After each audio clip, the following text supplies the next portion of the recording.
career. So you recently performed with Eminem in Hawaii to a huge. How many people were in the audience? Stadium. I don't know. It was a lot. It was a It was stadium. a lot. It was like 30 to 50,000 Yeah, people. insane amounts. Yeah. Wow. First of all, tell me, what does meeting Eminem mean to you? I mean, was that something that you listened to a lot? I haven't been like yes, of course. Like he's the first rap verse I ever memorized on Forgot About Dre. And you know, I was so young. I remember my sister took 2 sides of a tape. I'm dating myself right now, but these old cassette tapes, and she had it on each side of it that she had done for me. And dude, I mean, it's Eminem, bro. You know what I mean? It's like the GOAT. Legend. Yeah. The So GOAT, really. I was excited that he first and foremost had invited me to come do the show. How did that invite come through?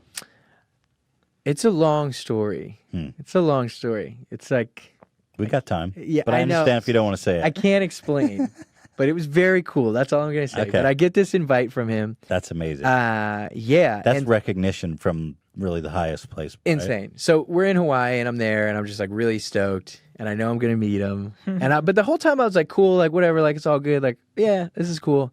And even in the stadium, like I wasn't really nervous about the fact that I'm in a stadium. I was just excited. It was my first time performing in Hawaii. I've always wanted to perform, never had. So I was just excited. And then I didn't realize the magnitude of shit until, his security guards tell my security guards to tell me that it's time.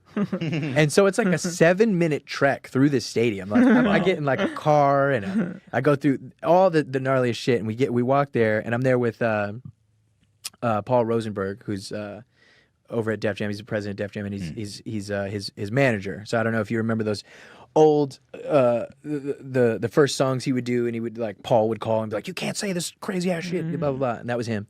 So we're there, and he walks me backstage, and who did I see first? I'm trying to remember. I think Alchemist came out. So Alchemist is an incredible producer. He's also a super ill spitter, and he's Eminem's DJ. And he's just like, I mean, he's worked with everybody. He's been around everybody, Primo and Dilla, and I mean, just huge staple in hip hop for me and for many others. And so he was super cool as shit. And then I saw Royce the 5'9", and Royce, me and him are homies. So seeing him made me a lot more comfortable, which was really awesome. And then Mr. Porter was there, and he was super cool. I didn't know. I was like, oh, I never met this guy. And he was just like so just cool and open and nice. And then Eminem came out. And Eminem comes out in a fucking hoodie, and he's like, "Rapkin in a napkin." No, I'm just kidding. Napkin. Just got candy. Boxes. No, he's talking normally. Anyway, so he walks out. Super fucking cool, man. Just like so. He's like, "Hey, what's up?" I'm nervous, and I'm like, "Hey, I'm fucking nervous." Like, I just let him know. I'm like, "Yo, you guys, if I'm being weird, this is a big deal for me." And I was like, "Look, I get it." And I wasn't trying to sound like I didn't like say this because I didn't want to sound like an asshole, but it's like I know what it's like when people are nervous to meet me. Yeah. And they're like shaking and like crying and shit. But I get it, and I'm always cool about it. But I didn't want to come off that way. But I also didn't want to come off disingenuine, like, "What's up? Yeah. How's it Hey going? man, nice to meet you. Yeah. What's up, Marshall?" Yeah. You know what I mean? I was genuine. I was just like, dude, if I seem a little weird or a little red in the face, it's because I'm gonna be honest. Like, I'm so happy to be here with you. Well, I'll say I saw you kind of gushing on Twitter, and I thought it was very sweet, very sincere. Thanks. I could tell you were so excited. I was I think it's good. It's such a meaningful experience, and you were very expressive about that. I think that's very cool. Yeah, it had to be so honest. But the cool thing, like, I've met a lot of people, and they've so many of them have been insanely cool, and they invite you in, and it's like, "Hey, what's up?" And you guys just kind of talk for a while, and then if they want, because I'm not big on pictures. I don't want to invade anybody's space. I don't want somebody to think I'm there for a picture. But it typically tends to benefit both parties if you guys take a picture and post it on Instagram because everybody gets excited that you're together.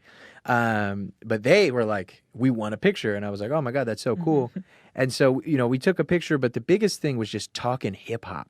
We talked about freestyles versus writtens versus like the era we're in and the time and the shit you could say and the shit you can't say. And he's like, "I just say it," like But it's just like all this stuff. It was a really special experience, and I won't really get into what we talked about because it's a memory for me. Yeah. And it was really special. But everybody, it wasn't just M, man. It was Mr. Porter and Royce and Paul and Alchemist. They were all just so kind, and I mean, we were chilling for like 20 minutes. That's awesome. Like I had to go to the stage right after that, and it was an incredible experience. I'll always cherish, and he's a really good dude, man. And he just loves rap. Right. He just loves rap. Yeah, you can tell. Yeah, it's incredible.